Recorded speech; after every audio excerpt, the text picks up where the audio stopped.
नमस्कार, मैं हूं आपके साथ निधि और आप देख रहे हैं व्यास मीडिया नेटवर्क। आइए बात करते हैं आज की खबरों। प्रधानमंत्री नरेंद्र मोदी ने आज यानी 23 सितंबर को नई दिल्ली के विज्ञान भवन में अंतर्राष्ट्रीय वकील सम्मेलन 2023 का उद्घाटन किया। इस अवसर पर प्रधानमंत्री ने जनसमूह को संबोधित करते हुए कहा कि अंतर्राष्ट्रीय अधिवक्ता सम्मेलन वसुधैव कुटुंबकम की भारत की भावना का प्रतीक बन गई है। किसी भी देश के निर्माण में वहां की कानूनी बिरादरी की बहुत बड़ी भूमिका होती है। भारत में वर्षों से न्याय तंत्र भारत की न्याय व्यवस्था के संरक्षक रहे हैं। आपको बता दें कि 23 और 24 सितंबर को न्याय वितरण प्रणाली में उभरती चुनौतियां विषय पर अंतर्राष्ट्रीय वकील सम्मेलन 2023 का आयोजन किया जा रहा है। इसे बार काउंसिल ऑफ इंडिया द्वारा आयोजित किया गया है। सम्मेलन के पहले दिन पीएम मोदी ने कहा कि हाल ही में भारत की आजादी के 75 साल पूरे हो गए हैं। आजादी की लड़ाई में कानूनी बिरादरी ने बहुत बड़ी भूमिका निभाई। स्वतंत्रता आंदोलन में शामिल होने के लिए कई वकीलों ने अपनी प्रैक्टिस छोड़ दी। दुनिया आज भारत पर विश्वास क्यों करती है? इसमें भारत की स्वतंत्र न्यायपालिका की प्रमुख भूमिका है। पीएम मोदी ने और क्या कहा, देखिए पूरा वीडियो। एक तरह से इंटरनेशनल लॉयर्स कॉन्फ्रेंस वसुधैव कुटुंबकम की भारत की भावना का प्रतीक बन गई है। इस कार्यक्रम में आए हुए सभी इंटरनेशनल गेस्ट का मैं भारत में हृदय से बहुत बहुत स्वागत करता हूं। मैं बार काउंसिल ऑफ इंडिया को भी विशेष रूप से बधाई देता हूं, जो बखूबी से इस आयोजन का दायित्व निभा रही हैं। साथियों, किसी भी देश के निर्माण में वहां की लीगल फ्रेटर्निटी की बहुत बड़ी भूमिका होती है।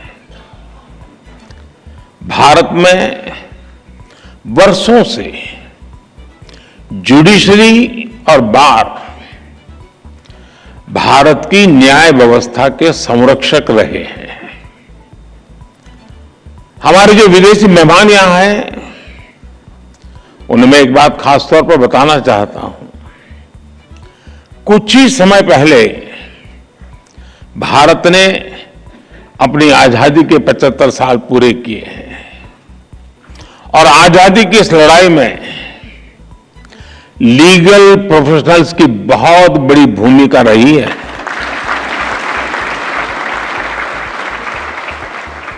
आजादी की लड़ाई में अनेकों वकीलों ने चलती हुई वकालत छोड़ करके राष्ट्रीय आंदोलन का रास्ता चुना था। हमारे पूज्य राष्ट्रपिता महात्मा गांधी, हमारे संविधान के मुख्य शिल्पी बाबा साहब आंबेडकर, देश के पहले राष्ट्रपति डॉक्टर राजेंद्र प्रसाद, देश के पहले प्रधानमंत्री पंडित जवाहरलाल नेहरू, देश के पहले गृह मंत्री सरदार वल्लभ भाई पटेल, आजादी के समय देश को दिशा देने वाले लोकमान्य तिलक हो, वीर सावरकर हो, ऐसे अनेक महान व्यक्तित्व भी वकील ही थे।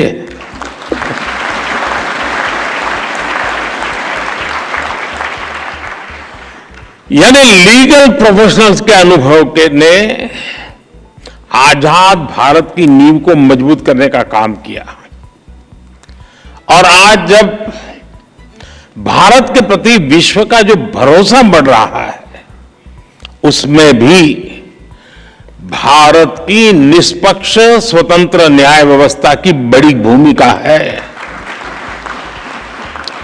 आज ये कॉन्फ्रेंस एक ऐसे समय हो रही है जब भारत कई ऐतिहासिक निर्णयों का साक्षी बना है। एक दिन पहले ही भारत की संसद ने लोकसभा और विधानसभाओं में महिलाओं को 33% आरक्षण देने का कानून पास किया।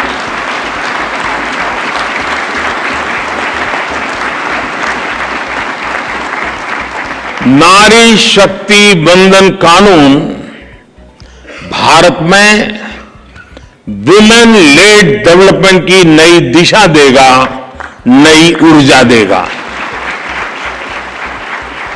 कुछ ही दिनों पहले ही G20 के ऐतिहासिक आयोजन में दुनिया ने हमारी डेमोक्रेसी, हमारी डेमोग्राफी और हमारी डिप्लोमेसी की झलक भी देखी।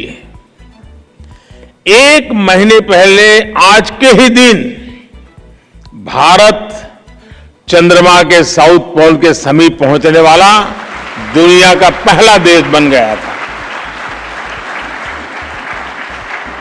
ऐसी अनेक उपलब्धियों के आत्मविश्वास से भरा भारत आज 2047 तक विकसित होने के लक्ष्य के लिए मेहनत कर रहा है और निश्चित तौर पर इस लक्ष्य की प्राप्ति के लिए भारत को एक मजबूत, निष्पक्ष, स्वतंत्र न्यायिक व्यवस्था का आधार चाहिए।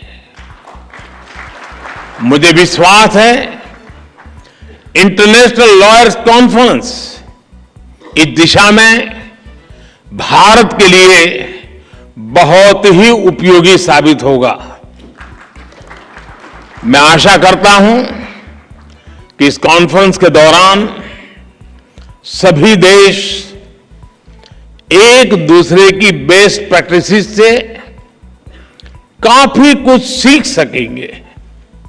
फ्रेंड्स, 21वीं सदी में आज हम एक ऐसी दुनिया में रह रहे हैं जो डीपली कनेक्टेड है।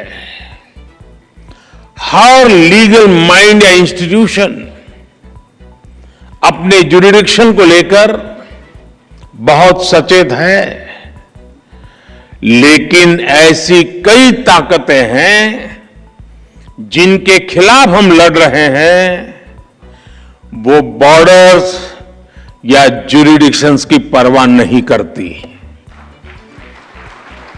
और जब खतरे ग्लोबल है तो उनसे निपटने का तरीका भी ग्लोबल होना चाहिए। साइबर टेररिज्म हो, मनी लॉन्ड्रिंग हो, आर्टिफिशियल इंटेलिजेंस हो और इसके दुरुपयोग की भरपूर संभावनाएं हो, ऐसे अनेक मुद्दों पर सहयोग के लिए ग्लोबल फ्रेमवर्क तैयार करना सिर्फ किसी शासन या सरकार से जुड़ा मामला नहीं है।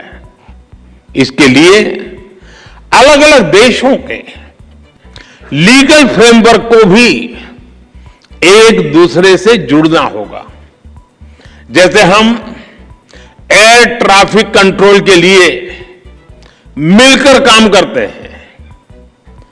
कोई देश ये नहीं कहता तुम्हारा कानून तुम्हारे यहां, मेरा कानून मेरे यहां। जी नहीं, फिर किसी का जहाज उतरेगा ही नहीं।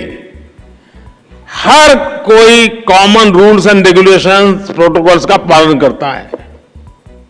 उसी तरह हमें अलग अलग डोमेन में ग्लोबल फ्रेमवर्क तैयार करना ही पड़ेगा। इंटरनेशनल लॉयर्स कॉन्फ्रेंस इस दिशा में अवश्य मंथन करना चाहिए, दुनिया को नई दिशा देनी चाहिए। साथियों, एक अहम विषय ऑल्टरनेट डिस्प्यूट रिजोल्यूशन एडीआर का है। तुषार जी ने इसका काफी वर्णन भी किया। कॉमर्शियल ट्रांजैक्शन की बढ़ती कॉम्प्लेक्सिटी के साथ दुनिया भर में एडीआर का चलन भी तेजी से बढ़ा है। मुझे बताया गया है इस कॉन्फ्रेंस में इस विषय पर भी विस्तार से बात होने वाली है। भारत में तो सदियों से पंचायत के जरिए विवादों के निपटारे की व्यवस्था रही है, हमारे संस्कार में रहा है। इस इनफॉर्मल व्यवस्था को एक व्यवस्थित रूप देने के लिए भी भारत सरकार ने मीडिएशन एक्ट बनाया है। भारत में लोक अदालत की व्यवस्था भी विवादों को हल करने की दिशा में बड़ा माध्यम है। और मुझे याद है, मैं जब गुजरात में था तो एवरेज एक मामला का न्याय होने तक सिर्फ 35 पैसे का खर्च होता था, 35 पैसे। यानी ये व्यवस्था हमारे देश में होती है। पिछले 6 साल में करीब 7 लाख केसेस को लोक अदालतों में सुलझाया गया है। साथियों, जस्टिस डिलीवरी का एक और बड़ा पहलू है जिसकी चर्चा बहुत कम हो पाती है, वो है भाषा और कानून की सरलता। अब हम भारत सरकार में भी सोच रहे हैं कि कानून 2 प्रकार से प्रस्तुत किए जाए। एक, जिस भाषा पे आप लोग के आदी हैं वो वाला ड्राफ्ट होगा, और दूसरा देश का सामान्य मानवी समझ सके ऐसी भाषा।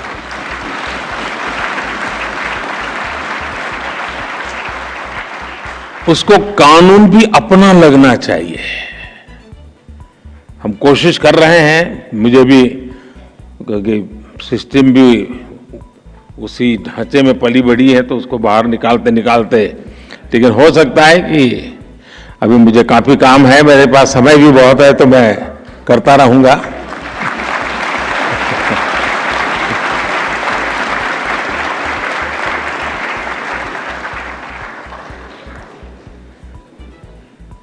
कानून किस भाषा में लिखे जा रहे हैं, अदालती कार्यवाही की भाषा में हो रही है, ये बात न्याय सुनिश्चित कराने में बहुत बड़ी भूमिका निभाती है। पहले किसी भी लॉ के ड्राफ्टिंग बहुत कॉम्प्लेक्स होती थी। सरकार के तौर पर अब हम भारत में नए कानून, जैसा मैंने आपको कहा, 2 प्रकार से, और जितना ज्यादा हम सरल बना सके और हो सके उतना भारतीय भाषाओं में उपलब्ध करा सके, उस दिशा में हम बहुत सिंसियरली प्रयास कर रहे हैं। डेटा प्रोटेक्शन लॉ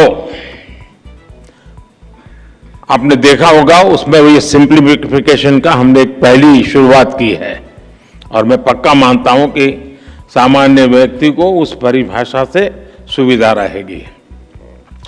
भारत की न्याय व्यवस्था में मैं समझता हूं ये एक बहुत बड़ा परिवर्तन हुआ है, और मैं चंद्रचूड़ जी का पब्लिकली मैंने एक बार अभिनंदन किया था, क्योंकि उन्होंने कहा कि अब कोर्ट जजमेंट का ऑपरेटिव पार्ट जो लिटिगेंट है उसकी भाषा में हम उपलब्ध कराएंगे। देखिए, इतने से काम में 75 साल लग गए, और ऐसे के लिए, इसके लिए भी मुझे आना पड़ा।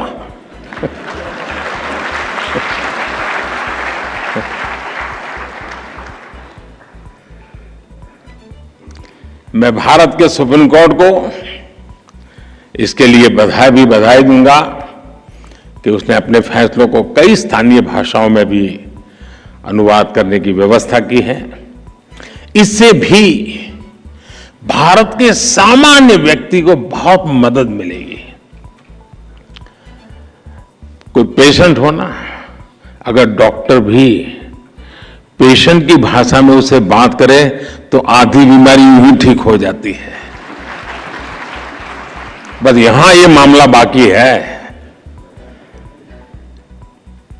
साथियों, हम टेक्नोलॉजी से, रिफॉर्म से, न्यू जुडिशियल प्रैक्टिसेस से कानूनी प्रक्रिया को कैसे और अच्छा कर सकते हैं, इस पर निरंतर काम होना चाहिए।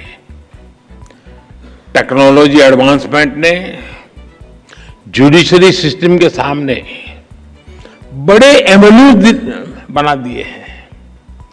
थोड़े से टेक्नोलॉजिकल एडवांसमेंट ने ही हमारे ट्रेड, इन्वेस्टमेंट और कॉमर्स सेक्टर को बहुत बड़ा बूम दिया है।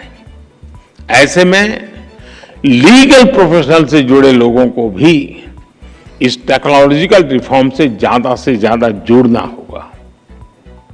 मैं आशा करता हूं कि इंटरनेशनल लॉयर्स कॉन्फ्रेंस न्यायिक व्यवस्थाओं के प्रति व्यास मीडिया नेटवर्क से बने रहने के लिए चैनल को लाइक करें, शेयर करें और सब्सक्राइब करना ना भूलें। नमस्कार।